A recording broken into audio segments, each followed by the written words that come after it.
Oi, pessoal, bom dia. Um bom dia para todo mundo. Hoje estou um pouco mais triste. Ontem morreu um ex-aluno e a gente está falando no grupo agora dos professores.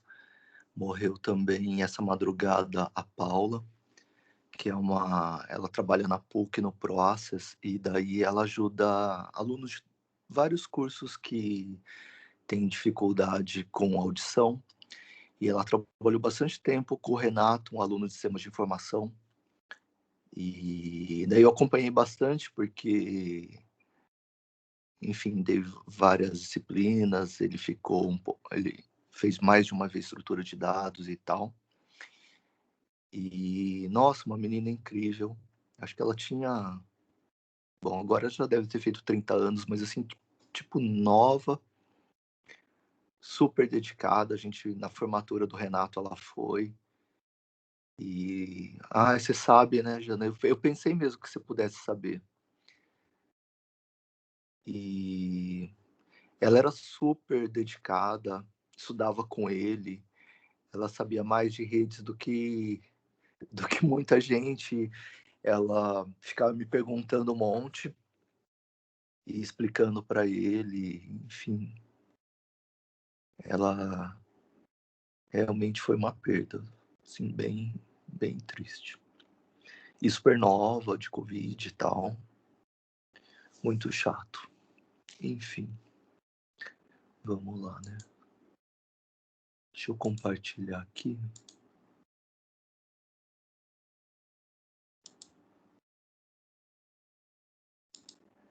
Tá, moçada. Cuidem-se.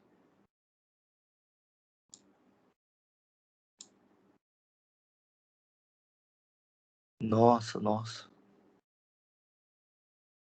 E nem quem é negacionista não tem como negar, né? Nossa, tá do lado um monte de gente. Nossa, que triste. Enfim. Bom, sabem que no livro do Kurose faz uma abordagem é, top-down.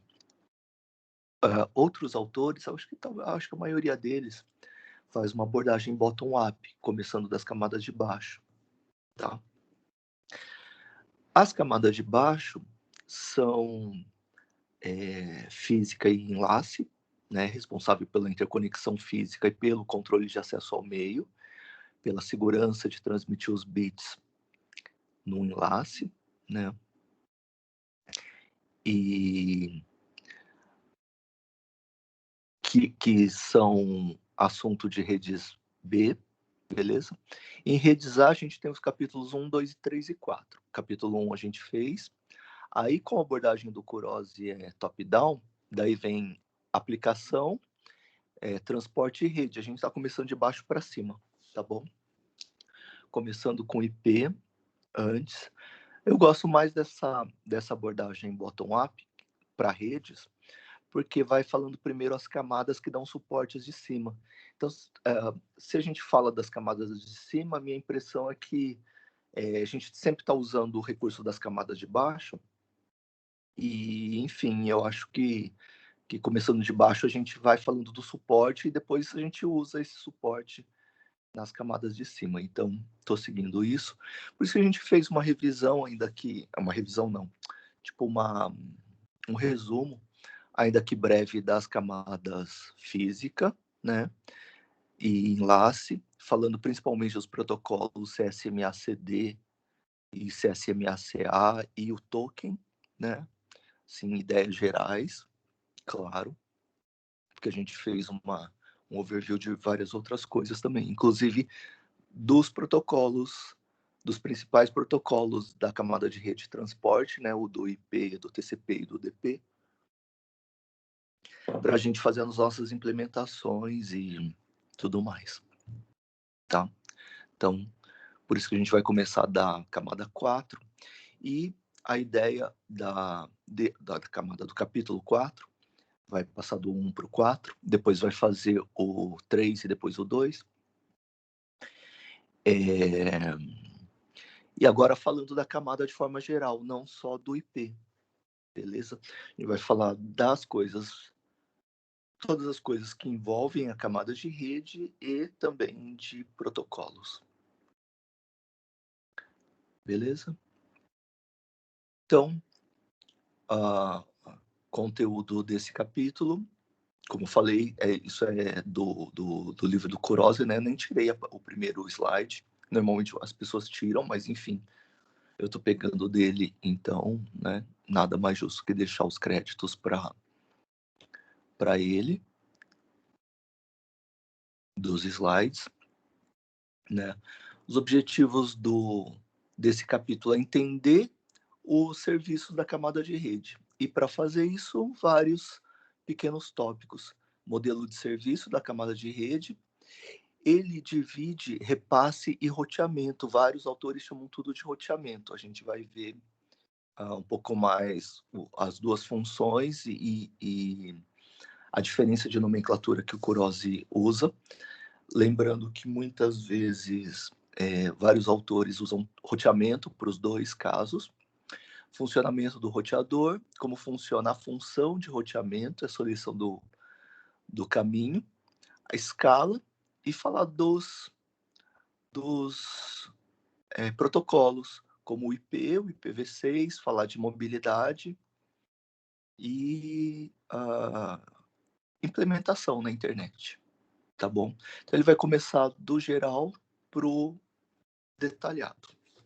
E daí, mais especificamente, ele retoma esse slide colocando em vermelhos as sessões, né? Então, tem uma introdução, uma diferenciação de circuitos virtuais de datagramas. Basicamente, é falar da camada de rede com conexão e sem conexão. Roteador de novo, falar do IP, o V4 e o V6. Isso aqui a gente já falou até bastante. Algoritmo de roteamento, protocolos de roteamento e mais roteamento. Então, a gente vai ter bastante coisa aqui. Inclusive, pelo menos um desses tópicos aqui, 2 talvez, sejam objetos de seminários de vocês. Aqui um overview, então. A ideia da camada de rede é prover serviços para a camada de transporte, não é isso? Que, por sua vez, prover serviços para a camada de aplicação, já que a gente está no modelo internet, a gente só tem 5 camadas, beleza? Então, a ideia é que a aplicação quer mandar uma mensagem, ela passa para a camada de transporte. Lembra que o modelo vertical é o modelo cliente-servidor. A camada de transporte, que é responsável pela transmissão fim a fim, ou seja, entre o host de origem e o host final da mensagem. A camada de transporte vai encapsular a mensagem, ou seja, vai colocar o cabeçalho dela, que pode ser o cabeçalho TCP ou o cabeçalho UDP, por exemplo, dependendo do protocolo de transporte que estiver sendo usado. E esse protocolo de transporte, TCP ou UDP, mandam esse datagrama e essa PDU, essa unidade de protocolo unidade de PDU, unidade de dados do protocolo de transporte para a camada de rede, beleza? Então, começa daí. Aí, então, a ideia é que a camada de rede recebe essa PDU de transporte. A PDU de transporte, a gente lembra que tem, principalmente, além dos dados, as portas, beleza? Lembram dos cabeçalhos lá. A PDU do TCP tem mais campos lá para fazer as funções do TCP, mas o que tem em comum entre o TCP e o UDP são as portas, né, de origem e destino, e o checksum, que é feito na camada de transporte entre os sistemas finais. Legal? Então, vamos ver. O segmento de transporte do host ou hospedeiro emissor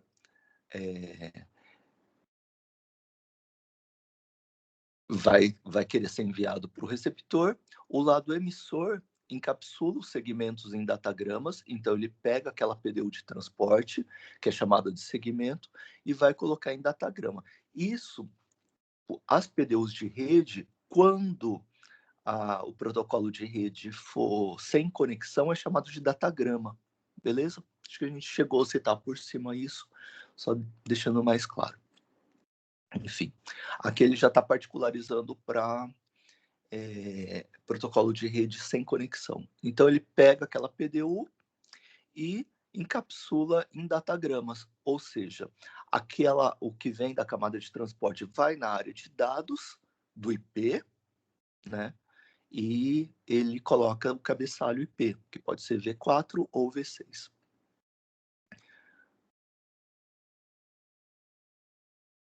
Lá do receptor, entre segmentos, entrega segmentos da camada de transporte.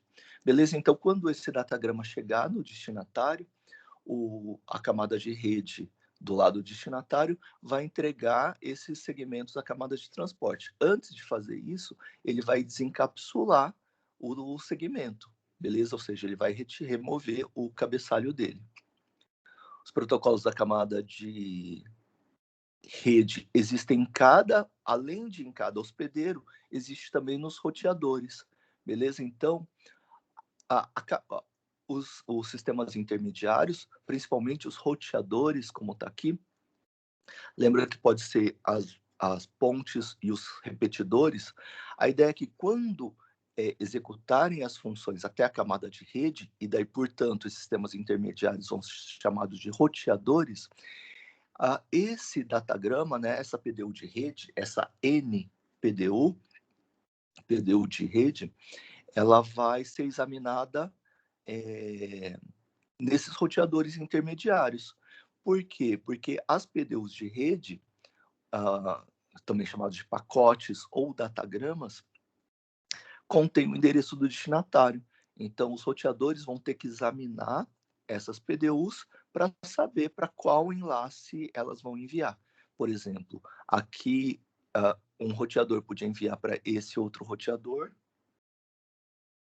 Tá meio ruimzinho tem um atrasozinho no mouse, né? Por exemplo, suponha que esse cara aqui, ó, seja o emissor. Quando essa mensagem chegar nesse roteador, esse roteador vai ter que saber se ele vai mandar para nesse enlace, para o roteador mais acima, ou para esse outro enlace, para o roteador mais abaixo. Beleza? Até que a mensagem chegue ao destinatário. Na linguagem do Kurose, se esse roteador vai repassar para esse roteador ou repassar para o roteador de baixo. Beleza? A gente já diferencia logo na sequência. Tem coisa aqui. Então, nos sistemas finais, eles estão com todas as camadas do protocolo, né, com as 5 camadas. E nos sistemas intermediários, os roteadores, vão levar esse datagrama só até a camada de rede. Ou seja, vão detectar o sinal físico, por exemplo, o sinal elétrico, óptico, vão repassar para a camada de enlace, ou seja, ver se ele está íntegro, ver se não teve colisão, por exemplo. E daí vai ser passado para a camada de rede, que é o nosso tema, né? Que é aquele datagrama IPv4 ou IPv6, beleza? A camada de rede vai pegar o endereço IP, lembra que tanto no IPv4 quanto no IPv6 tem o endereço do remetente e do destinatário, para fazer todo o processo de roteamento.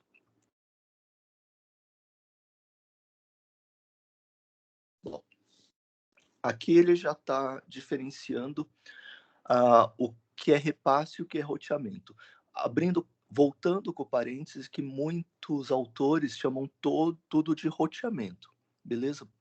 Repasse ele está particularizando. Então, roteamento é a coisa mais geral. Vamos começar aqui por baixo. Roteamento é determinar a rota seguida pelos pacotes da origem pelo destino. Ótimo, tá? É igual de todo mundo. Então, de forma geral, achar a rota, essa é o roteamento, determinar o caminho por onde cada pacote vai seguir.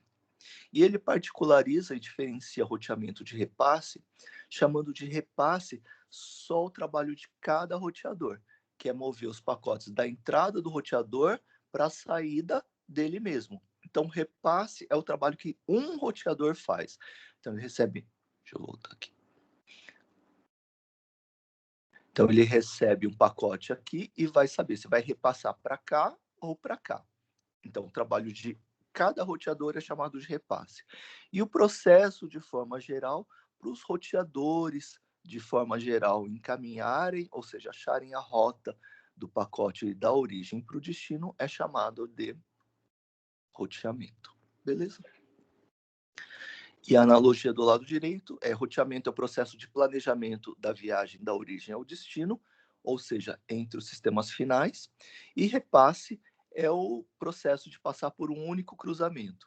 Então, se você está num carro lá e vai decidir se vai reto, ou vai para a esquerda ou vai para a direita, aqui, isso aí ele está chamando de repasse. Tá? Beleza? Foi o que a gente falou. Trabalho de cada roteador aqui e aqui o processo todo. Aqui, a ideia básica de como é feito isso, esse repasse em particular. Então, em cada roteador, tem uma tabela de roteamento, beleza? Um algoritmo de roteamento e uma tabela de repasse. De novo, a maior parte dos autores chama essa tabela de roteamento, beleza? Tá bom? Tá? Então, vocês podem ver das duas formas. Kurose chama sempre de tabela de repasse. Tá bom? O que vai ter nessa tabela de repasse?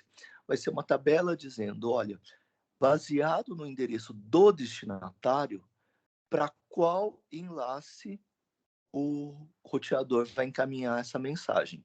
Por exemplo, dá uma olhada nessa tabela de repasse aqui. Então, se o valor no cabeçalho, ou seja, o endereço do destinatário for 0100, o enlace de saída vai ser o 3. Então, se vier esse destinatário aí, 0100, ele vai mandar aqui para o enlace 3. Vai repassar, ou vai encaminhar, ou vai rotear, beleza? Como vários autores chamam, para esse roteador. Se o endereço do destinatário, o valor do cabeçalho for 0101 ou 0111, ele vai mandar, como é o caso desse endereço que está no slide, ele vai repassar para o enlace 2, beleza? Ou seja, para esse roteador. E se o endereço do destinatário fosse esse último aqui, 1001, ele repassaria para esse enlace, ou seja, mandaria para esse roteador aqui. De boa? Então, uma visão geral da tabela de repasse ou da tabela de roteamento.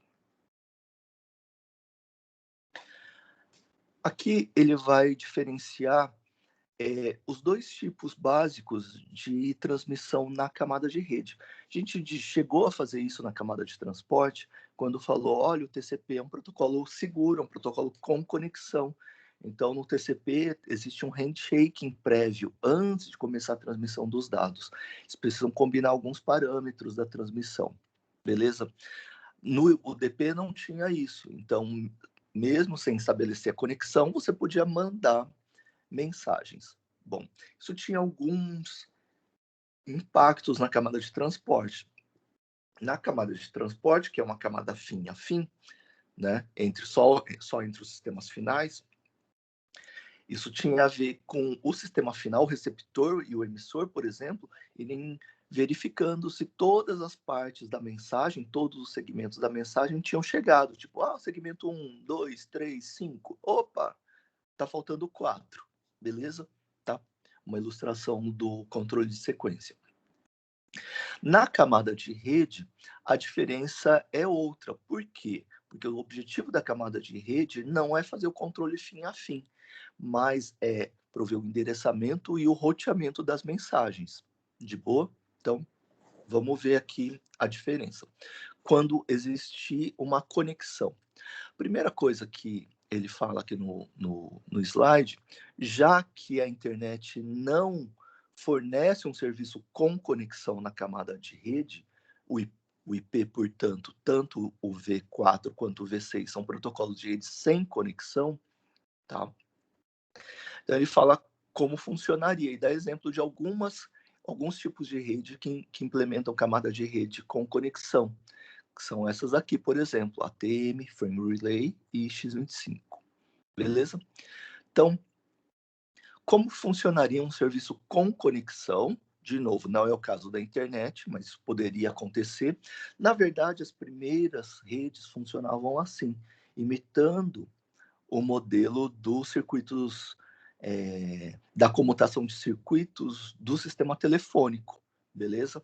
Tá? A gente se lembra que a gente citou isso, que no sistema telefônico a gente tinha uma particularidade, que é bem importante para esse caso, que é quando você vai transmitir voz, né, transmitir uma conversa, a ideia é que você gostaria de reservar, implicitamente, beleza? Você gostaria de reservar uma capacidade de transmissão, porque você já tem como estimar qual a velocidade, tipo, quantos bits por segundo você vai precisar para transmitir voz, parentes ou voz e imagem com qualidade, então você gostaria de reservar isso já. Os protocolos de telefonia, eles fazem o estabelecimento desse circuito, beleza? Fixo, e daí todos os fonemas, né, todas as mensagens que trafegam no sistema telefônico tradicional, trafegam sempre por um caminho fixo, beleza? E daí fica mais fácil para os sistemas intermediários, que a gente pode chamar de comutadores também, controlarem, beleza? Todo esse fluxo, assim como no TCP, os sistemas finais conseguem controlar. Legal? Fazer controle de sequência, de fluxo, que a gente falou dos janelas deslizantes, lembram? Né?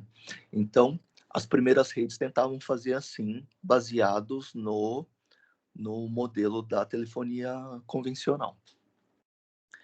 Então, antes que os pacotes da camada de rede fluam, os dois hospedeiros finais e os roteadores no meio do caminho estabelecem uma conexão virtual, beleza?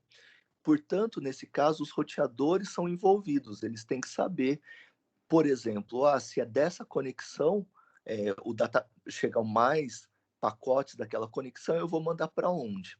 Então, eles já estabelecem, por exemplo, um caminho fixo aqui, ó, tá? Para aquela conexão. De boa? Ou seja, estabelecem esse circuito virtual aqui. Então, todos os próximos pacotes de dados que tiverem a ver com aquela comunicação, já depois de estabelecido qual vai ser o circuito, iriam por aquele circuito, iriam por aquele caminho. De novo, não é o que acontece no IP, beleza? No IP, cada datagrama é roteado de forma independente. Bom, então isso que aconteceria num serviço orientado à conexão na camada de rede. Beleza? Aqui ele diferencia a conexão na camada de rede versus na de transporte. Na de transporte é entre os sistemas finais, só entre os dois processos que estão se comunicando. E na rede, entre os hospedeiros, ou seja, pode envolver todos os roteadores entre eles, no caso de circuitos virtuais. Beleza? Que é aquele caminho que a gente acabou de falar. Bom, então, a questão aqui é qual seria o melhor serviço para o canal, né, para o circuito que transporta datagramas do remetente ao destinatário. Aí ele fala um exemplo de serviço para datagramas individuais, ou seja, cada datagrama seria roteado individualmente. Você poderia ter, mesmo assim, entrega garantida com atraso limitado. Seria ótimo. Para fluxo de datagramas, você poderia fazer entrega de datagramas na ordem, tá? Lembro que isso não é feito, beleza? Quem cuida disso na internet é o TCP, quando tiver o TCP. Lembram disso aí, né? Controle de sequência. Mas isso poderia ser implementado também na camada de rede, beleza? Já que as camadas, elas funcionam de forma independente. Então, a camada de rede também poderia fazer isso. Entrega de todos os datagramas com atraso limitado, na ordem, com largura de banda mínima garantida. Isso aqui é um debate muito grande que tem para prover que vem acontecendo já há algum tempo, né, com a mudança de comportamento dos usuários das aplicações, onde a gente tem muita aplicação de vídeo e voz, né, legal, de streaming, e daí o IP não tem isso. Então, protocolos de rede que na camada de rede que pudessem garantir largura de banda, o IPv6 tem algumas coisas nesse sentido, beleza? Naqueles cabeçalhos estendidos lá, enfim, a gente vai voltar a isso. E pode impor restrições sobre mudança no espaçamento de pacotes, que é o que se chama também de jitter. Provavelmente vocês possam ter visto isso na física também, né?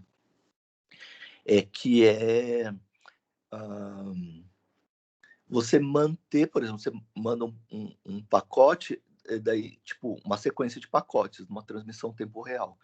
Então, a ideia é que você não se restrinja só à velocidade média. Então eu vou garantir tantos bits por segundo, ou megabits por segundo, não importa. Tantos bits, alguma velocidade, tantos bits por segundo.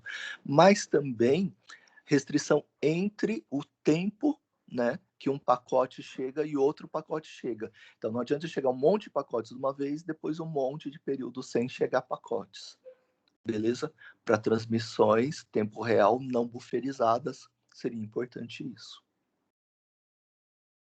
Tá? São os tempos reais mesmo, né?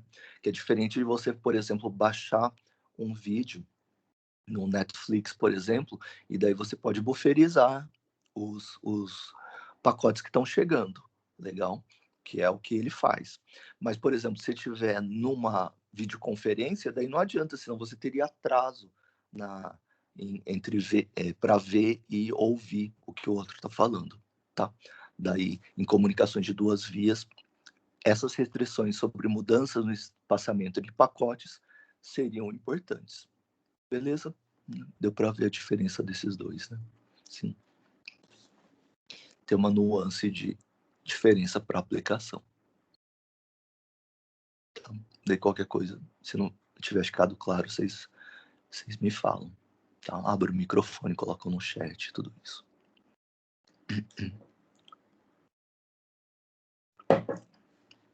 Bom, aqui ele coloca uma comparação entre alguns tipos de rede e algumas características do tipo como é o modelo de serviço, garantia de largura de banda, garantia contra perda, se os pacotes vão chegar na ordem, se a temporização vai acontecer ou não, e se vai ter na camada de rede algum tipo de controle de congestionamento. Beleza? Então, ele compara basicamente a internet com dois modelos de rede ATM, beleza? E principalmente dizendo que a internet, se você ler aqui nessa primeira linha lá, ele não faz nada. Então, uma piada que se fazia era que se a internet não funcionar, tipo, não entregar nenhum, nem transmitir nada, ela está cumprindo o objetivo dela. Por quê? O modelo de serviço é menor esforço, não tem garantia de largura de banda, não tem garantia contra perda, qualquer ordem que chegar, os datagramas está bom, não tem nenhum controle de temporização e não tem nenhuma indicação de congestionamento. Tipo, se ele não fizer, também cumpriu o objetivo. Mais ou menos assim. Obviamente é uma piada, né? Mas, tipo, não faz basicamente nada nesse sentido de controle, né? E as redes ATM, os dois tipos têm com taxas constantes garantidas, taxas mínimas garantidas, com e sem garantia de perda de pacote. Eles entregam os pacotes na ordem, né? Podem manter ou não manter a temporização e podem ou não indicar congestionamento, tá bom? Bom, aqui Você viu que vocês já perceberam que eu vou... que o esquema desses livros, desses slides de internet, talvez por isso que eu não acho, é muito diferente do meu, né?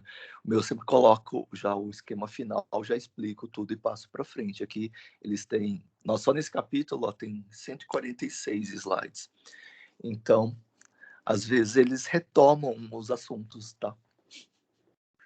Então, como é a primeira vez que eu estou dando aula usando esses slides do Kurose, e estou descobrindo a sequência junto com vocês, né? Eu estou de substituto. Então, às vezes eu me surpreendo que volta algumas coisas. Mas beleza, vamos lá. Aqui ele vai falar, então, de serviços com e sem conexão da camada de rede. Uma rede de datagramas fornece serviços sem conexão, beleza? E uma rede com circuitos virtuais fornece serviço com conexão. Então, lá no IP, por isso que a gente chama de datagramas, beleza? Cada pacote a gente chama de datagramas porque é um serviço sem conexão. Legal? Quando o serviço for com conexão, a gente diz que ela estabelece um circuito virtual.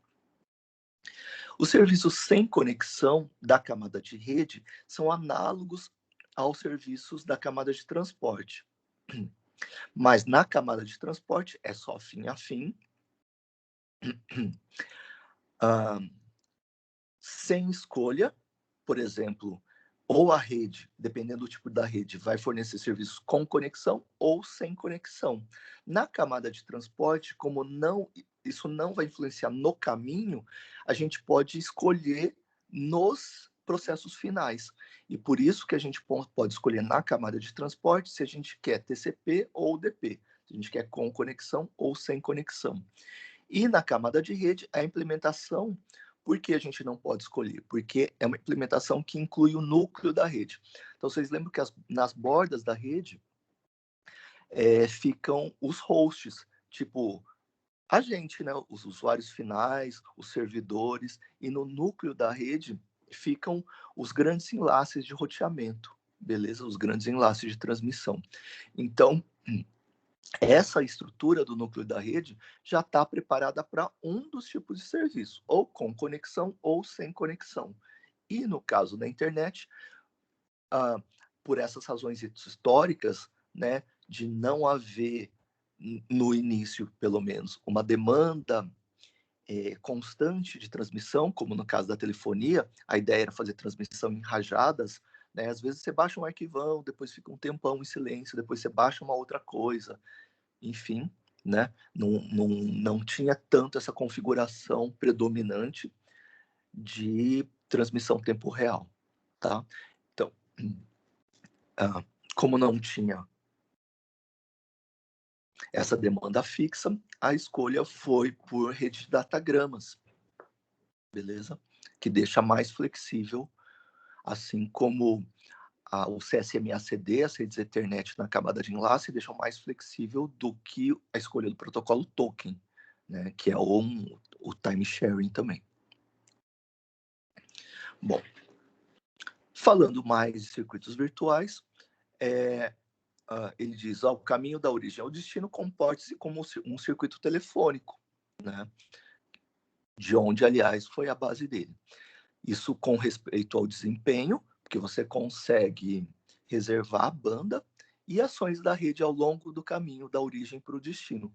Então, como todos os pacotes vão seguir o mesmo circuito, os roteadores no meio do caminho podem tomar ações. Que ações? Basicamente, ações de controle. Aqueles que a gente acabou de falar. Por exemplo, se está congestionado, se os pacotes estão chegando na ordem, fora da ordem, etc.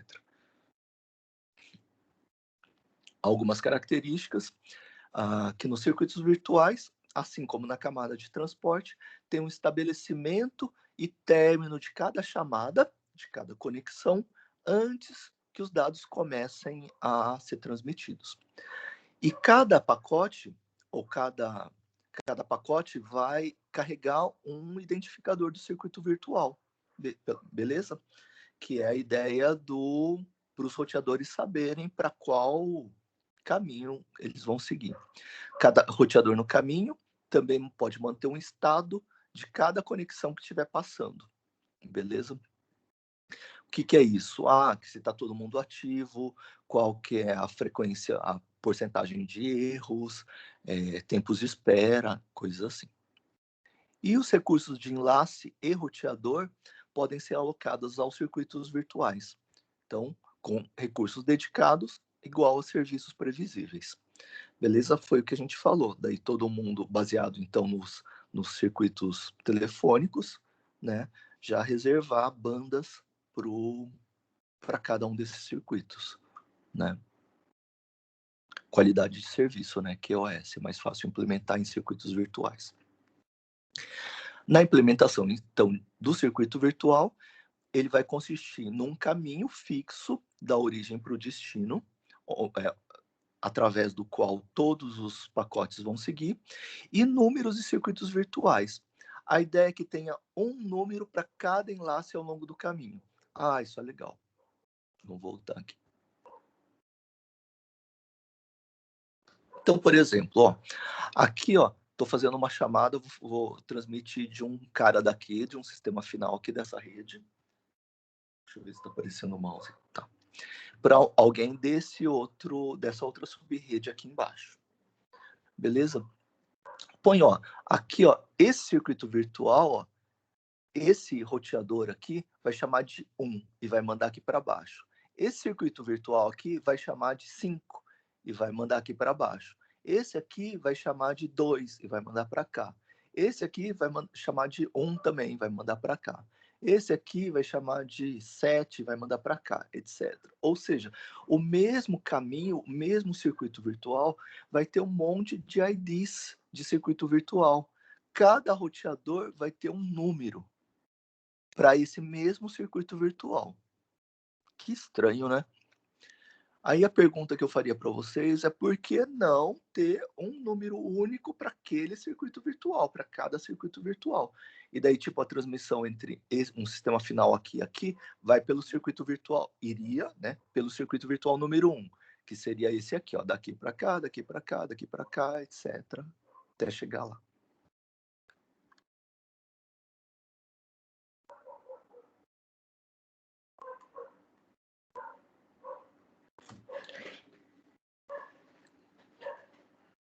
Por que será que um circuito virtual vai usar um número para cada enlace e não um número único? Um ID, ó, essa transmissão é pelo circuito virtual 1.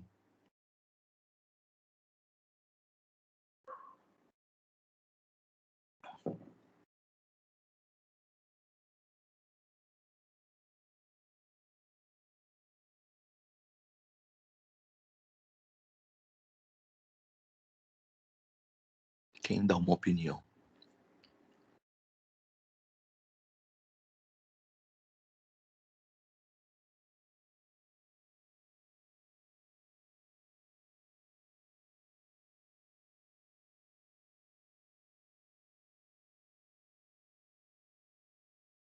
Mas vocês estão ouvindo o que eu estou falando, né?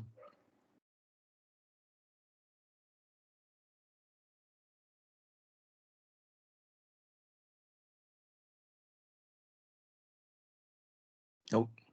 Tá. Não, é sério esse negócio aqui, a gente fica... Eu abro meu microfone, né? Enfim, a não ser que eu encoste enfim, sem querer. Mas como você não tem resposta, eu fico meio assim, nossa, será que eu tô falando esse tempo todo para nada? Tipo... Ai, ai. Então, a ideia, ó, para a gente ter... Essa é uma pergunta, assim, né? Que, para a gente responder, talvez a gente poderia tentar ver como a gente implementaria, né? Eu acho que esse vai ser um exercício legal, de como é que a gente implementaria um serviço com número único. Agora, imagina a internet. Cada circuito, cada transmissão vai ter um número único. Eu precisaria ter um servidor. Como é que um sistema final, na borda da rede, podia gerar um número único e ter certeza que é um número único, um ID para esse circuito virtual? Tipo assim, eu vou baixar sei lá, uma página, um arquivo do servidor x.com.br, FR, na França, sei lá, né? E como é que eu vou? E daí eu vou, para estabelecer esse circuito virtual, eu precisaria gerar um número único, né? Nessa outra suposição. Como é que eu teria garantia que eu ia gerar esse número único? Ninguém na internet ia ter esse mesmo, naquele momento, ia ter aquele mesmo número, né? Ou que não podia gerar, podia até o número não existir, mas não poderia ser gerado em paralelo comigo na corrida, né? Ia ser muito difícil. Eu precisaria, pelo menos, de um servidor de números, tipo um servidor de timestamp. Só que daí todo mundo, imagina na internet, tendo que mandar uma requisição para esse servidor único de números, de IDs, para receber um circuito virtual. Nossa, ia virar uma loucura para redes grandes, né? Então a ideia é que cada roteador gere números particulares para si. Beleza? E conheça os números dos vizinhos. Se ele não tiver um slide na sequência, daí eu detalho mais esse pormenor, tá bom? Então, desculpa, só um minuto, preciso tossir.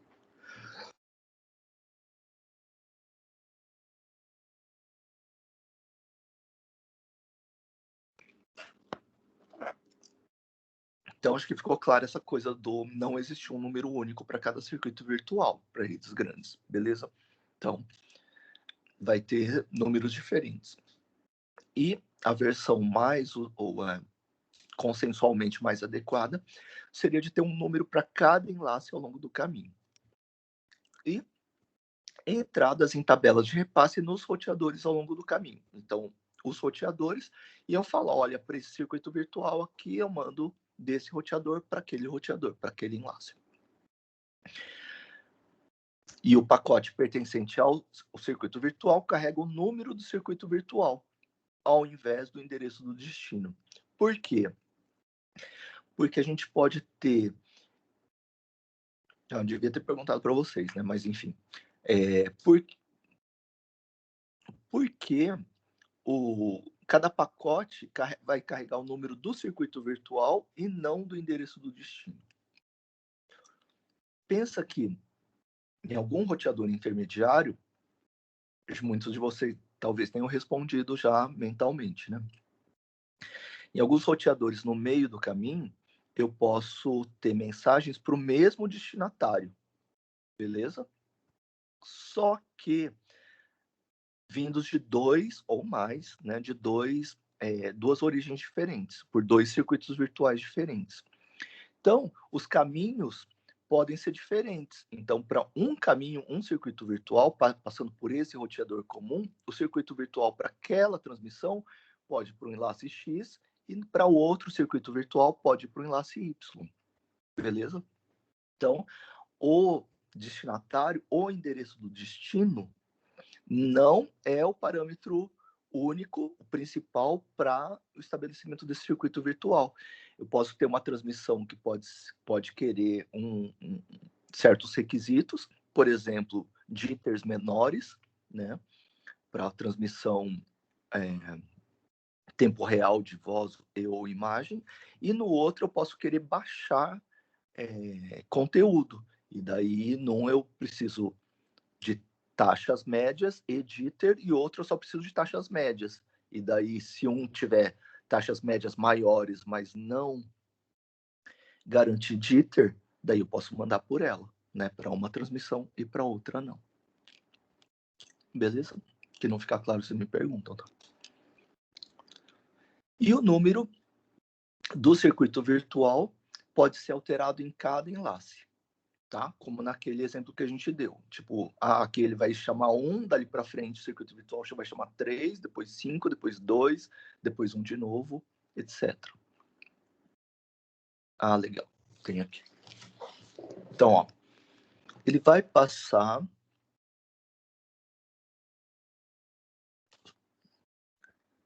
deve ser desse cara aqui para esse cara aqui, né?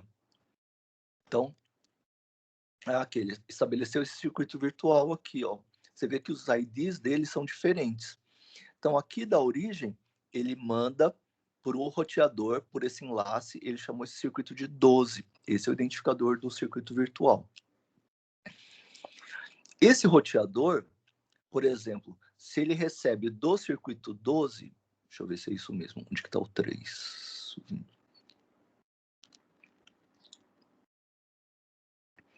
Então, aqui, para esse circuito virtual, o 12,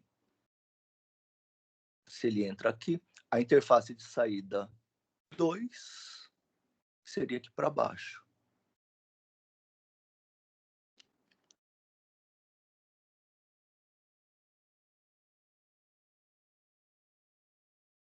(63), onde que está na figura? 7, onde está na figura? 97, deixa eu ver se tem embaixo. Acho que isso aqui é só um exemplo, hein? 22. Então, vamos ver aqui, ó. Esse circuito de entrada 12, ele vai mandar no circuito de saída, ele vai chamar de 22. Só que a interface de saída dele é a 3.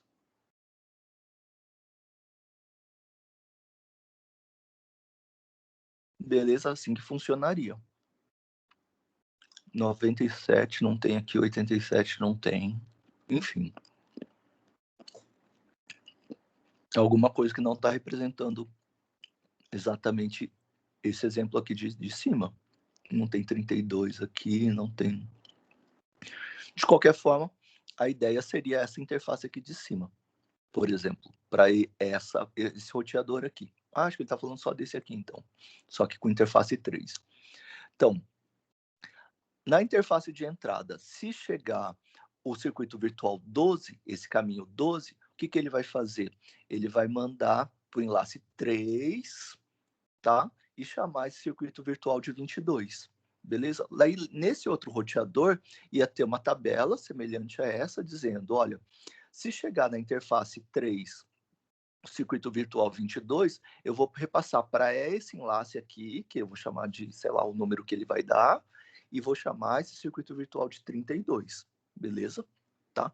Então, cada roteador, ele vai pegando um circuito virtual, por exemplo, esse 12 que vem do enlace 1, e quando ele repetir no enlace 3, na interface 3, e jogar para o 22, então toda vez ele repassa e faz a conversão para o outro roteador aqui receber 22 desse enlace e saber que ele tem que mandar para cá.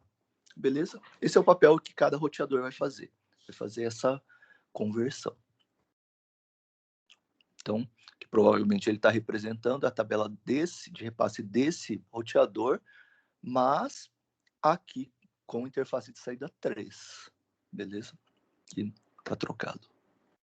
Deixa eu ver no livro dele como é que tá.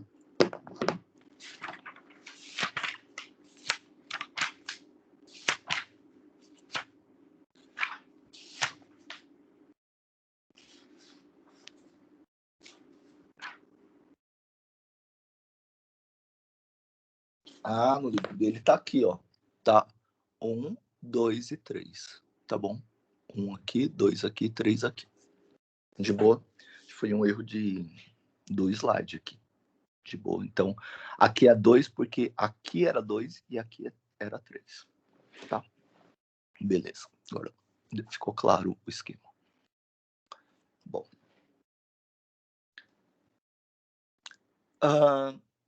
Além dos protocolos de roteamento, tem outros protocolos também, né?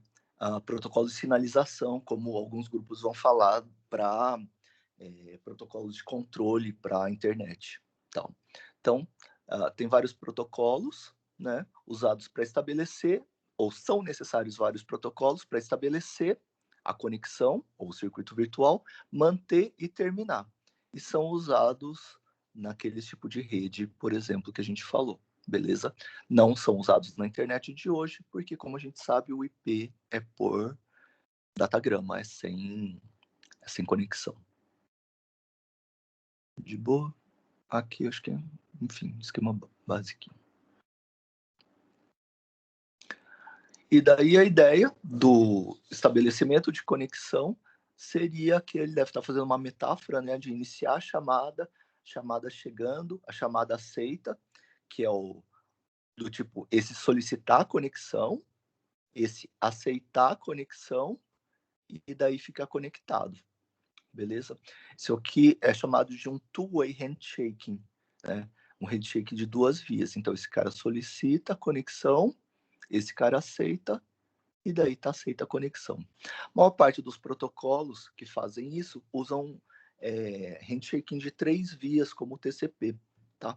Como quando a gente for explicitar a camada de transporte, o TCP, a gente vai ver que esse estabelecimento de conexão tem uma solicitação nesse sentido, um aceite no sentido inverso e depois um ACK nesse sentido, para estabelecer a conexão, beleza?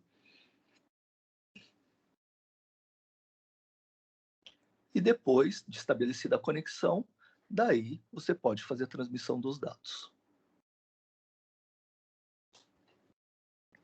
Bom, aqui ele vai mudar para a rede de datagrama, que são sem estabelecimento de conexão. Então, sem estabelecimento de conexão na camada de rede, que ele está chamando de chamada, né, como seria no sistema telefônico também. Os roteadores não têm estado sobre conexões fim a fim.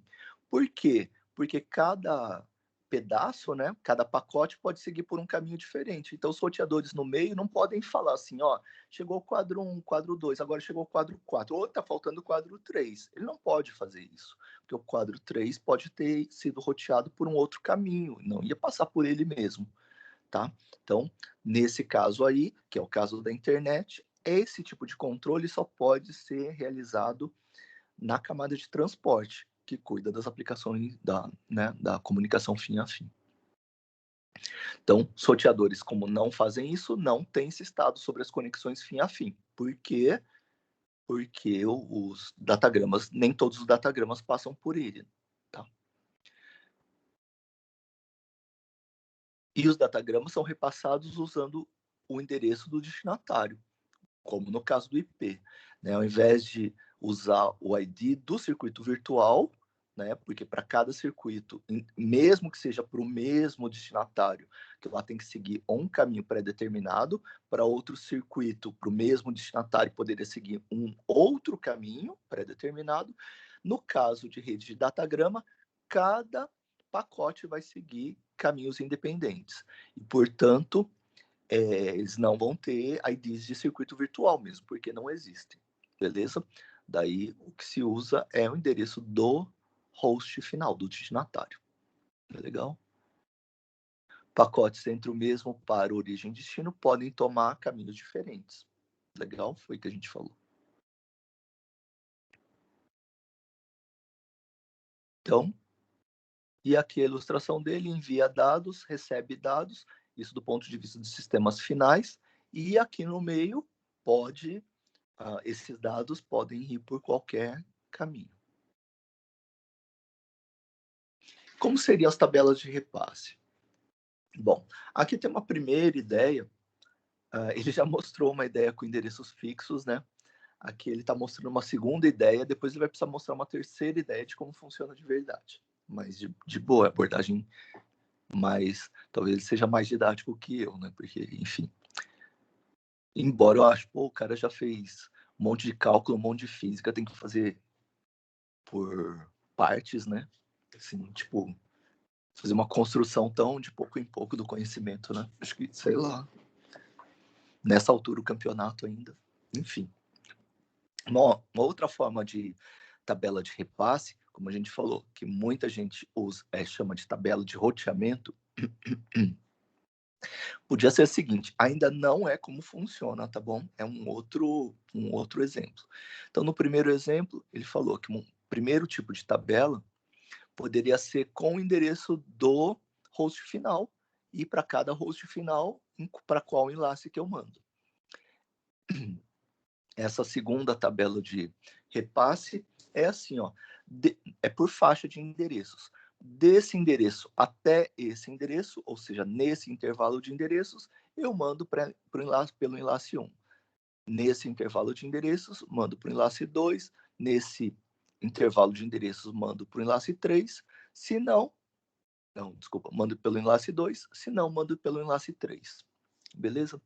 Uma coisa que ele fala aqui é que no IPv4 eu tenho em torno de 4 bilhões de entradas possíveis de endereços, e por isso não teria sentido fazer 1 a 1. Daí, uma primeira abordagem alternativa seria fazer por intervalos, tá bom? Por que 4 bilhões mesmo? Porque 32 bits, né? 2 a 32 é 2 ao quadrado vezes 2 a 30, que dá 4 vezes giga, beleza? Aí aproximando 4 bilhões. Então, uma segunda estrutura possível para a tabela de repasse. Aqui ele já está falando mais, tipo, já dá uma terceira ideia, que daí sim é a ideia que acontece na prática, que é por prefixo. Então, ao invés de colocar o endereço inteiro, né, para esse endereço aqui, até esse endereço vai para essa interface, eu vou ver, olha, os bits em comum são até aqui, ó, por exemplo. Suponha que nas de baixo tenham bits diferentes. Então, eu vou colocar por prefixo. Ó, todo mundo que começa por esses bits aqui, independente do que tem aqui atrás, vai para a interface 0. Todo mundo que começa com esses bits aqui, vai para a interface 1. E assim por diante. Beleza? Só que está bem mais próximo do que acontece na prática. A discussão que ele traz aqui é que, e se o mesmo endereço couber, né, der certo para 2 prefixos? Por exemplo, tem 2 prefixos, beleza? Tem um endereço que cabe em 2 prefixos. Um pouquinho maior e um pouquinho menor. Tipo esses dois aqui, ó, os dois de baixo. Beleza? Eles têm esses 8, 16, 17, 18, 19, 20. Esses primeiros 21 bits iguais. Beleza? Esse aqui é um prefixo com 24 bits e esse é um prefixo com 21 bits. Se chegar um endereço que começa com isso aqui e tem quaisquer outros bits aqui na frente, para quem o roteador vai mandar? Para esse de cima ou esse de baixo? O que ele fala aqui é que ele deve mandar para o prefixo mais longo. Então, se tiver qualquer, olha as duas linhas de baixo, qualquer IP que começa com todos esses bits aqui, 000, vai ser mandado para esse enlace aqui, ó, que é o 1. Se, mesmo que caiba aqui também, né? Mesmo que bata com esse também, que demete com esse aqui também. Beleza? Se começar com tudo isso, 000, ele vai para o enlace 1. Se começar com esses mesmos bits e daí qualquer outra combinação aqui, que não seja 000, daí ele vai para o enlace 2. Legal? Então, quando um IP demete com mais de um prefixo, o roteador vai usar o prefixo mais longo, ou seja, o prefixo mais específico. Legal? Tá? Então, ficou claro? Alguma dúvida?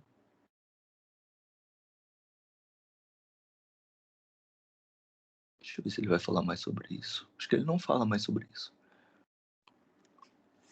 Vou usar um outro slide, tá? Para a gente observar isso aqui, que é importante. Vou...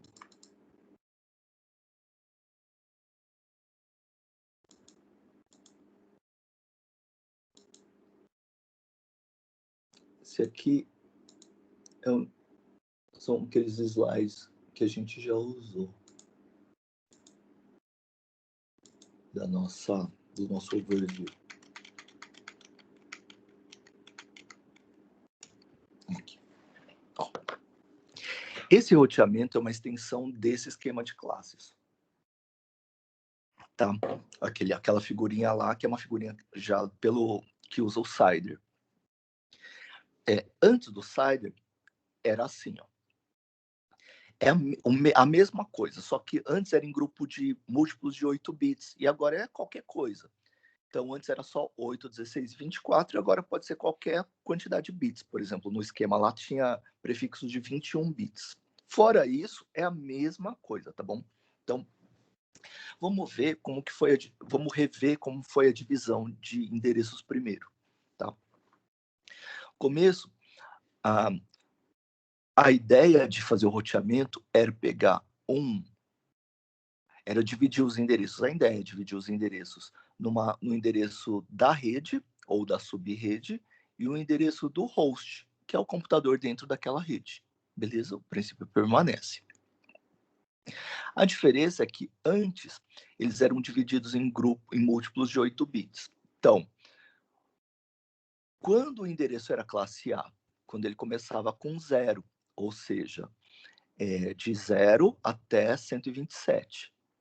Tá? Você pode excluir tem algumas exceções, tipo 0, 10, enfim, 127, 255 tal. Mas fora as exceções, eram esses os endereços classe A. Os endereços classe B começavam com 0, ou seja, de 128 até 191. E os endereços classe C, D e os demais.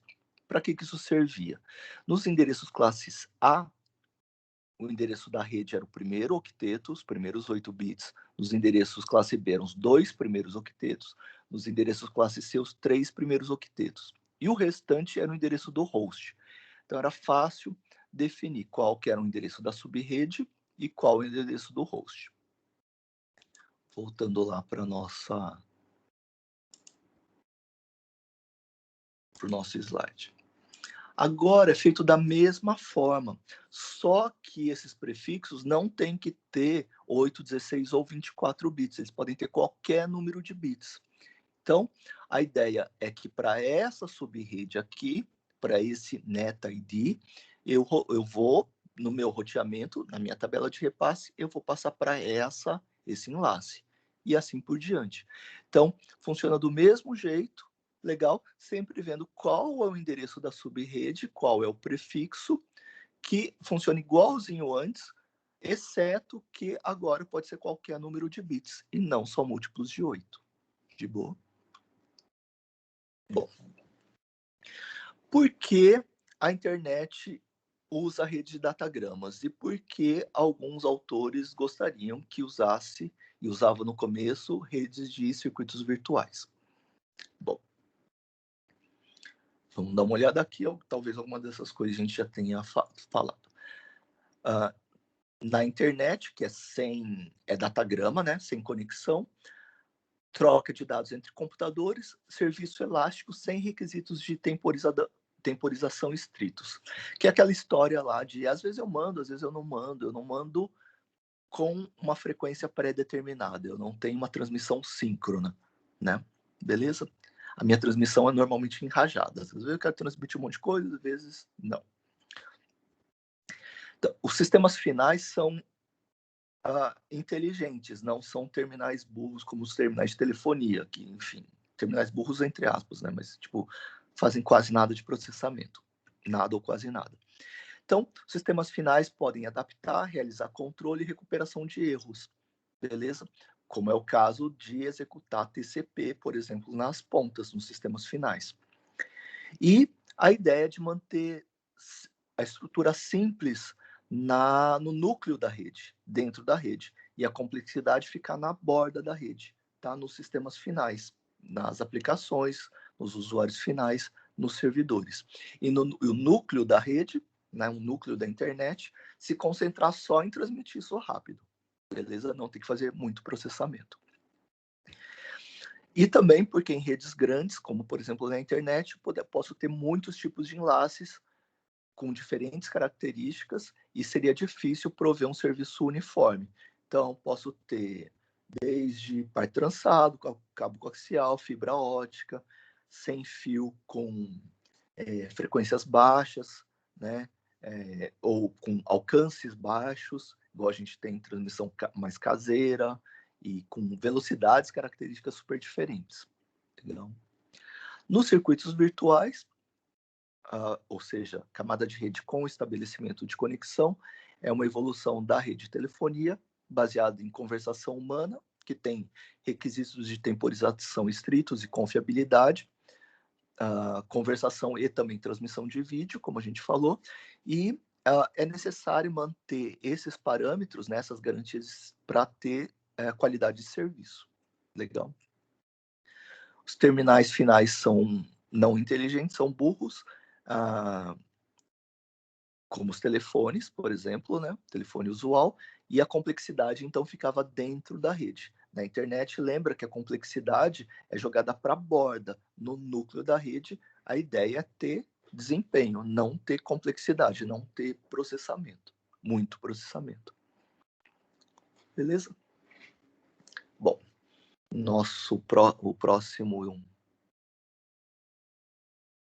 a próxima sessão é o que há dentro de um roteador. Ups. Bom, como o nome sugere, o roteador tem objetivos bem específicos, que são, basicamente, executar os algoritmos, os protocolos de roteamento e repassar os datagramas do enlace de entrada para o enlace de saída. A gente lembra que o Kurose está diferenciando essas duas coisas, né? De repassar é uma tarefa individual do roteador e o algoritmo de roteamento é uma coisa mais alto nível. De boa? Então, basicamente, é ter os enlaces de entrada aqui, as portas de entrada, um elemento de comutação, por isso o roteador muitas vezes é chamado de comutador, beleza? E daí ele vai executar um algoritmo de roteamento, beleza? Um exemplo é consultar, né? Uma das partes mais importantes é consultar aquela tabela de roteamento, que o Kurose chama de tabela de repasse, beleza? Para saber, olha, para cada datagrama que chegar, se ele vai jogar para a porta de saída, para esse enlace 1 ou para esse enlace 2. De boa? Bom, o que ele está mostrando no slide seguinte são essas portas aqui. Então, na porta de entrada, que é o que antecede o comutador, né, o roteador, tem primeiro a camada física, né, recepção bit a bit, que pode vir por sinal elétrico, óptico, etc. Camada de enlace, que vai ver se não teve colisão, por exemplo, né, que ele detalha no capítulo 5, que é redes B, e que ele chama de protocolo de enlace, né? Enfim. E a parte que tem a ver exatamente com a camada de rede agora, beleza? Comutação descentralizada, então a ideia é que cada roteador, de forma descentralizada, não tem um cara centralizado que fala, olha, esse roteador você vai mandar para tal enlace, tal enlace. Então, cada roteador faz isso de forma independente. Então, ele chama isso de comutação descentralizada, e dado o endereço do destino, a porta de saída, ele vai determinar a porta de saída usando a tabela de repasse, beleza? Aquela tabela de repasse com os prefixos, ele vai pegar, então, aqui. Bom notar que como ele chega até a falar em fila, então, esses datagramas que chegam aqui, eles vão ficar na fila, então, isso aqui, então, cada um desses enlaces, tanto de entrada quanto de saída, deve ser associado a um buffer, tá?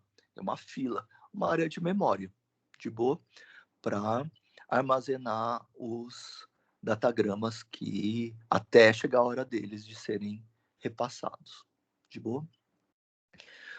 O objetivo é o processamento completo da porta de entrada na velocidade da linha. Então, a ideia é que, se aqui ele consegue fazer, sei lá, x bits por segundo, que essa velocidade seja idealmente alcançada, né?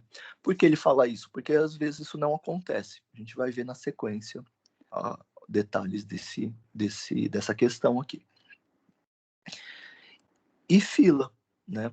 Se os datagramas chegarem mais rápido que a taxa de repasse da comutação, então, se esse elemento de comutação aqui ele não conseguir repassar todo mundo, né? Enfim, se a taxa de chegada em algum dado instante for maior que a taxa de saída, ou for não síncrona com a taxa de saída, pode ter que armazenar datagramas, tá bom? Por isso que a gente falou que deixa eu voltar. que em cada um desses enlaces tem que ter filas. Nas filas de saída também, tá? Porque aqui eu posso ter esse cara aqui pode ser mais rápido do que cada uma dessas linhas aqui, né, das portas de saída. Então aqui também tenho que prever filas de boa. Se eu consultar aqui na minha tabela de repasse e tiver vários para esse enlace, e eu conseguir repassar aqui, né, rotear mais datagramas do que a capacidade da porta em algum dado instante, esses datagramas têm que ficar também num buffer de saída. De boa? Bom, esse é o de entrada. Agora ele fala de como é que pode ser feita essa comutação. Comutação é esse roteamento, né? Chegarem elementos aqui, chegarem mensagens, né? Datagramas aqui. Como é que ele vai jogar para essa porta ou essa porta? Beleza? E falar que uma das formas que ninguém usa, para falar a verdade, acho que é mais razão histórica, né? Comutação por memória. Então, chega aqui vamos ler aqui, vai. Os computadores tradicionais, com a comutação via controle direto da CPU, o pacote era copiado para a memória do sistema, que demora, né? E a velocidade é limitada pela largura de banda da memória. E, além disso, normalmente esse esquema ainda era orientado à interrupção. Então, chegava um datagrama aqui, causava uma interrupção para o sistema computacional aqui, né? Ele interrompia o que estava fazendo, ele transferia o datagrama para a memória, daí ele fazia a interrupção, né? Exemplo, consultar o prefixo do endereço do destinatário e jogar para a porta de saída. Beleza? Como a gente deve imaginar, isso aqui era muito lento. Comutação por barramento. Isso tem a ver com arquiteturas de barramento comum, né? Deixa eu ver se tem figura aqui para trás, não tem. Então, como seria por barramento comum? Então, se eu tivesse um barramento aqui, ó, todas essas linhas ligadas por esse barramento. A ideia seria a mesma lá de arquitetura com um barramento comum. Ou seja, para eu transmitir dados daqui para o lado de lá e daqui para o lado de lá, eu só poderia transmitir um de cada vez, porque é um barramento único. Então, vamos ver. Beleza? Então, comutação por barramento.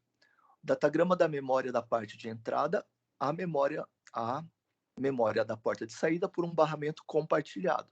Então, aí você vai comutar de uma das duas portas de entrada para uma das duas portas de saída, né? Para a gente se lembrar do desenho.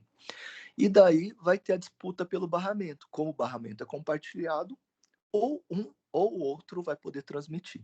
Então, a velocidade é limitada pela largura do barramento. Beleza? Isso ainda tem que ser compartilhado. E o que ele fala aqui que tem alguns roteadores que fazem isso.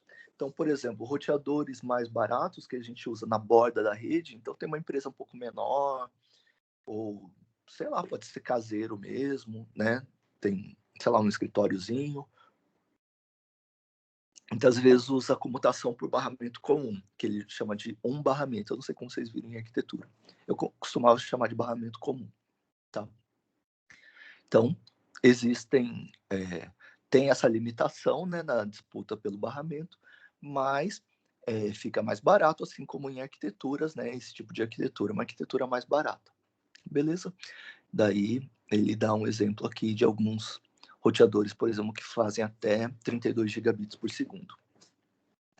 Um parênteses aqui, quando a gente fala das marcas, lembra talvez a gente tenha falado, parênteses, tá? Senão eu não aguento fazer assim, tipo, 1h40 só nos slides. Uma coisa que talvez a gente tenha falado a gente vê esses filmes dos caras que ficam bilionários na computação e vê o tanto deles que saíram de Stanford, né? E daí, realmente, lá o curso é muito voltado para você ser empreendedor, para você ficar bilionário, que dá dinheiro, o que você faz as pessoas ficarem addicted, tipo, sei lá, né? Viciadas é um termo meio forte, mas assim, tipo, sei lá, né? Delas quererem usar o seu sistema o tempo todo, né? E tem outras, tipo Berkeley, que também é super top de faculdades lá, que já tem uma filosofia totalmente diferente. O curso, né? Os professores, todo o linguajar do curso, que é uma coisa assim. Pô, os caras lá são tão bons quanto, os caras são, né, uma das top também. Universidade da Califórnia em Berkeley também. Tipo, vocês certamente já ouviram falar. E lá já é assim, lá que é o berço, por exemplo, do software livre, do tipo, olha, nós somos uns privilegiados, olha, a gente vai ter uma vida legal e tudo mais, e o que a gente pode fazer em benefício do coletivo, das outras pessoas, da humanidade, não sei o quê. Beleza? Duas coisas bem diferentes. Daí lá em Stanford saíram vários dessas grandes empresas dos bilionários, e na geração anterior tinha a Sun, né, que é fabricante de estações de trabalho, computadores um pouco maiores, né, que tem a ver com Stanford University, por isso que chama Sun. E a Cisco tem a ver também com o pessoal lá de Stanford, que era o diminutivo de São Francisco, né? Porque, enfim, fica ao sul de São Francisco. A Berkeley fica ao norte, mas Stanford fica ao sul. E daí eles chamavam né, chamaram de Cisco, e tem até hoje, né, uma das líderes nesse mercado de roteadores, né? Que daí tem a ver, então, com esse berço de Stanford. Bom, e como a gente deve imaginar até de arquitetura, se a gente tem comutação por barramento, se a gente tem comutação por barramento comum, a gente deve ter por rede de interconexão. Então, vamos ver. Contorna limitações de largura de banda do barramento, tem umas que chamam redes Banner, e outras redes de interconexão desenvolvidas para conectar processamentos no multiprocessador.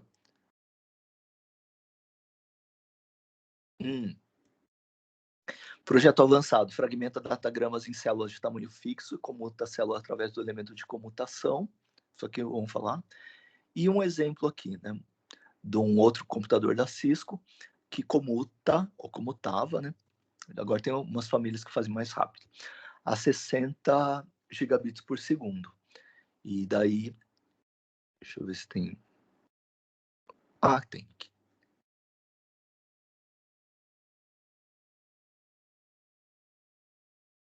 Então, aqui, por exemplo, eu podia ter todo mundo ligado a todo mundo, eu podia ter uma rede de, por exemplo, se aqui eu tenho 3, aqui eu tenho 3, eu podia ter 3 mais 3 linhas, tipo 3 na horizontal aqui, essas 3 aqui de saída na vertical, cruzando, ó.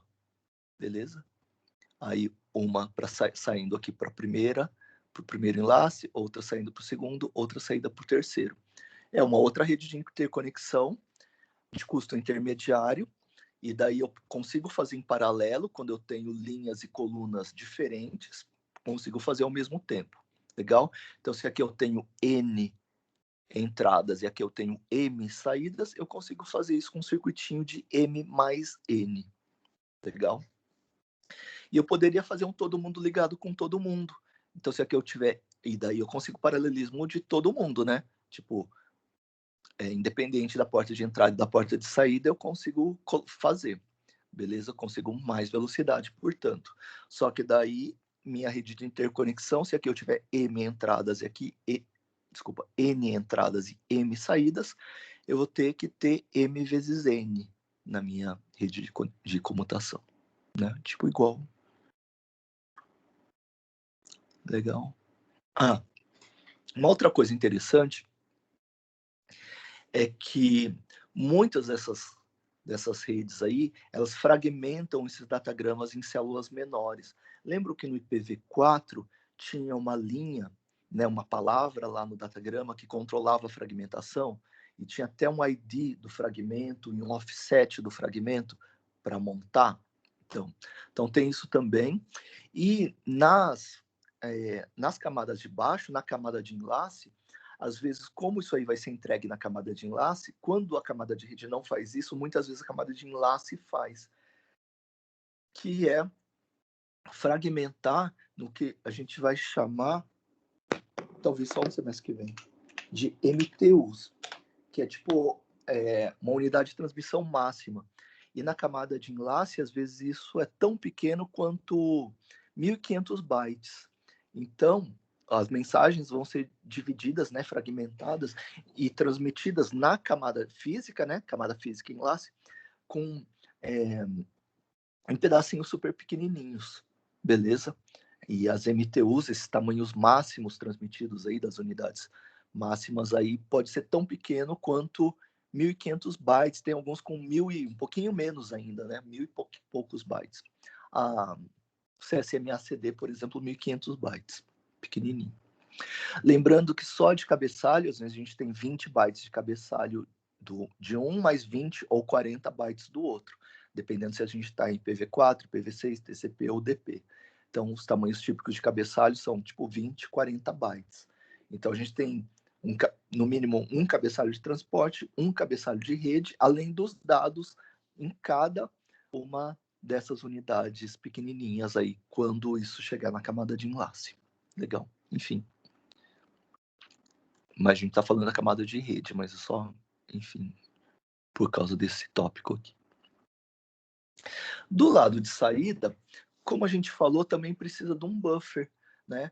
Se o elemento de comutação lá colocar como enlace de saída mais datagramas, né, em qualquer dado instante do que a capacidade dessa linha de transmissão. Legal? Então precisa também de um buffer exigido quando os datagramas chegam do elemento de comutação mais rápido que a taxa de transmissão. Legal? E uma disciplina de escalonamento, que escolhe entre os datagramas enfileirados para transmissão. De boa?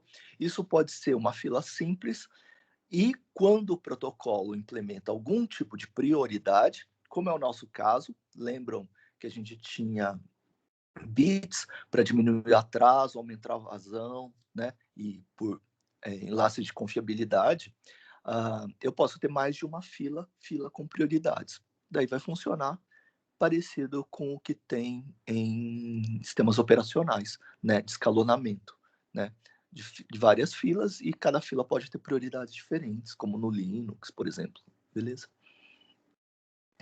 Depois tem um protocolo de enlace que pega o datagrama que quer ser transmitido. Exemplo, se tiver no token, espera chegar o token para poder transmitir. Se tiver no CSMA-CD, que são as redes Ethernet, vê se não tem ninguém transmitindo, lembra disso aí?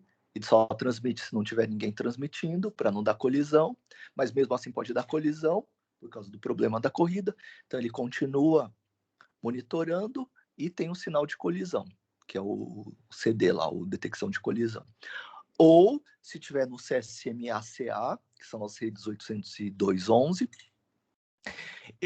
que é uma variação do CSMA-CD, que é esse 802.3, né, que é das redes com fio, ele primeiro manda mensagens mais curtas para reservar a linha, reservar o meio de transmissão. Beleza? Então, ó, eu quero transmitir, tenho, sei lá, X bytes para transmitir. Beleza? Depois que ele já consegue isso, a gente diz adquire o meio, daí ele transmite sem colisão. Daí por isso que esse protocolo é chamado de CSMA-CA e não de detecção de colisão. CD, CA de avoidance, que é tipo de evitar colisão, tá? Tradução meio livre. De boa. E daí, depois do protocolo de enlace, vai jogar esses bits aqui no meio físico, né? Que pode ser cabo coaxial, essas coisas todas lá. Beleza? Então, esse é o papel da porta de saída. Enfileiramento da porta de saída.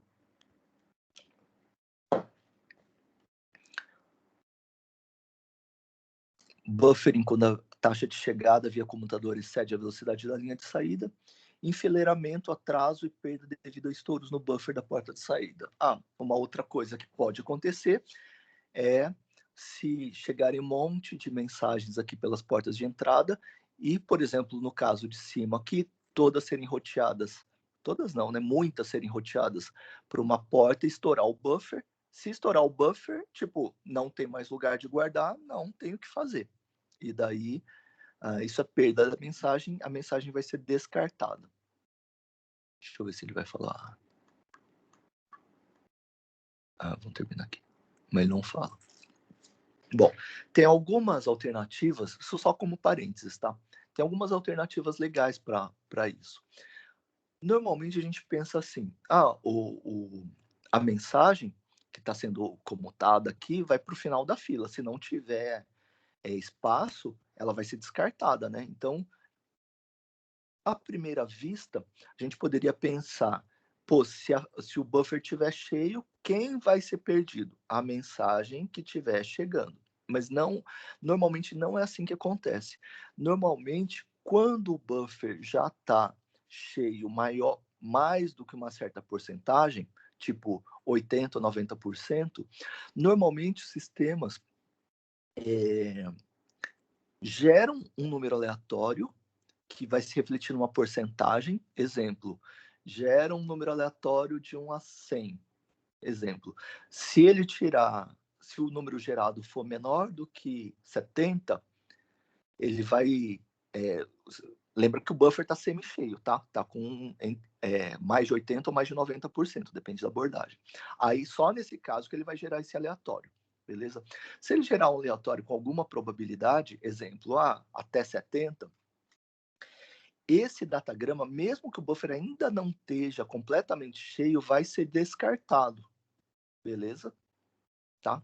Em algumas implementações, o elemento manda uma mensagem que aquele quadro foi perdido. Legal para que isso chegue no TCP, o TCP receba essa notificação de quadro perdido e baixe a velocidade, o tamanho da janela de transmissão. Lembram disso? Então tem isso também. Então, tipo assim, às vezes o próprio sistema gera perdas antes que elas fossem necessárias acontecer para os emissores TCP já baixarem as taxas de transmissão. Olha que isso pode parecer um desperdício à primeira vista, mas a gente pode se lembrar que o TCP, se o IP não fizesse isso aqui na camada de rede, no roteador, o TCP só ia anotar no sistema final. Lembram disso? E isso aí ou seja, o emissor podia estar transmitindo um monte de outras mensagens, congestionando muito mais o canal, e isso podia congestionar os roteadores, né? Então, a ideia é baixar a bola do TCP, do transmissor TCP, fazendo os roteadores intermediários já mandando perda de mensagem para eles. Beleza? É uma coisa, enfim, é um parêntese só. Tá? Embora eu não esteja aqui. Mas é um negócio que eu acho interessante. Bom, o que mais? Aqui tem algumas regras práticas, né? Quanto a gente usaria no buffer. Então, a ideia é assim, tem uma RFC que discute um monte disso aí, beleza? Mas, basicamente, pelo que eu vi, tem 2 slides só. E daí a gente termina aqui. Então, é tipo um resumão. Então, a ideia é assim, tem 2 parâmetros principais, ou 3, que são usados para isso. Um é o RTT, que é o tempo da transmissão da mensagem de volta, beleza? Lembra que a gente fez um teste, vocês fizeram um teste no Traceroute, ou Traceroute, se vocês preferirem, que falava quais roteadores intermediários e os atrasos para cada roteador até o sistema final, né? Lembro. E daí ele, acho que trazia 3, a maior parte traz 3. Eu não lembro exatamente o que vocês testaram, mas eu acho que foi 3 também. 3 tempos, né? Às vezes apareciam uns asteriscos quando ele não recebia resposta. E daí a gente tinha 3 tempos de atraso para cada um dos sistemas intermediários e também para o sistema final. Bom, o RTT, o tempo de round trip, né, de ida e volta, então, que ele chama de RTT, e a capacidade do enlace, que é C. Então, a primeira conta para a gente fazer é fazer P vezes C. Tipo, multiplicar o tempo pela velocidade. Então, por exemplo, ele está falando assim, ó, se o tempo médio for 250 milissegundos e o enlace for de 10 gigabits por segundo, então eu precisaria de um buffer que seria o produto disso aqui, que seria um buffer de 2,5 gigabits. Beleza? Isso foi usado há muito tempo, só que isso era muito grande. E daí fizeram um monte de outros estudos, muito mais empíricos, tipo experimentais, e mais usualmente se usa assim. Se tiver um roteador tiver N fluxos de saída, o armazenamento deve ser igual a esse produto aqui sobre raiz de N. Então, por exemplo, se tiver 4 enlaces de saída, ou seja, como essa velocidade vai ser dividida em 4, ele vai dividir por raiz de 4, já que os fluxos não são divididos igualmente entre os 4 enlaces de saída. Por isso que ele não divide por 4, ele divide por raiz de 4. Tá? Não sei se vocês se lembram, mas essa abordagem de raiz quadrada é uma abordagem razoavelmente conhecida e usada em algumas outras sub-áreas, do tipo, quando você tem, tipo, 2 core, um core com, sei lá, imagina uma configuração, uma velocidade, caches e tal, beleza? Aí estou chamando de um core. Quando você compra um outro core, ou seja, uma arquitetura com 2 cores, com a mesma configuração, a ideia do usuário final é: vou conseguir o dobro de desempenho, vou conseguir resposta das minhas, metade do tempo de resposta para as minhas atividades. E a ideia é que na prática você consegue multiplicar, quando você tem N cores, não por N, mas por raiz de N. Então, isso provavelmente já deve ter acontecido. Isso acontecia muito no começo, quando você saía de um core para 2 ou de 2 para 4. Você achava que ia dobrar o poder de processamento, até tem, mas tipo, o desempenho das aplicações, e você só multiplicava por raiz de 2 e não por 2. Beleza? Então, vem um pouco daí. Não usar o buffer com a velocidade toda, já que essas mensagens aqui vão ser divididas entre os N enlaces de saída, mas também não dividir por N, porque a divisão não é homogênea. Beleza? Então, divide-se por raiz de N. Essa é enfim, o que é mais usado. O último dessa sessão, deu certinho o tempo, é enfileiramento da porta de entrada.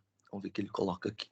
Elemento de computação mais lento que nas portas de entrada, enfileiramento possível nas filas de entrada. Então, chegar mais mensagens do que a capacidade delas vai gerar filas nelas. Uma coisa mais teórica aqui, que é chamado de bloqueio de cabeça da fila, né? Bloqueio do head.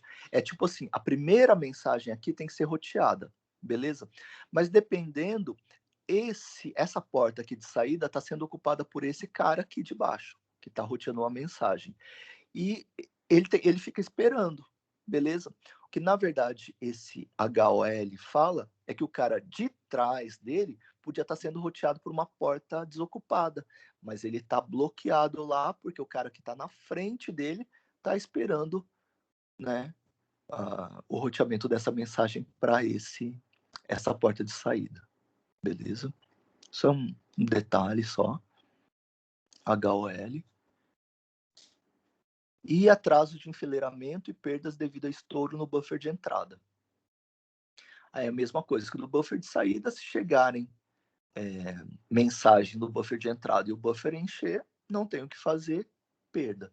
No caso do IP, como a gente sabe, é um protocolo sem conexão, sem controle de erros e perdas e tal. O datagrama é simplesmente descartado. Beleza? tá? Então aqui, roteamento. De boa, dúvidas?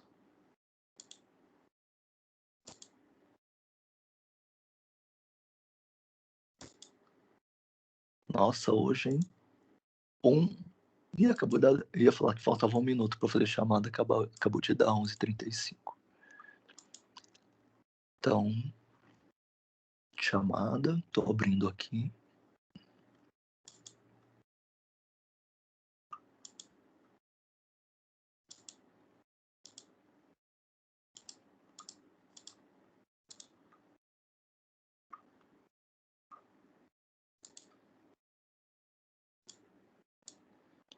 Beatriz, ok. Carlos, César, Christopher, Fabrício, Juliano, Iago, Janaína, João Henrique, Leonardo, Luiz Marcelo, Luiz Vinícius, Marcelo Olmos,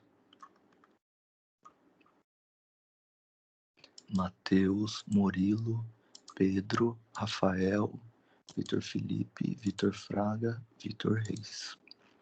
Legal, todo mundo presente. Joia. Salvei. Estamos no slide 30. Então amanhã a gente fala do IP. Beleza? Tá bom? E vale para todas as aulas. Sempre que vocês não entenderem alguma coisa, vocês me interrompam, tá? Por favor. Obrigado pela presença, pessoal. E até amanhã, então. Obrigadão, professor. Até mais. Até mais. Tchau.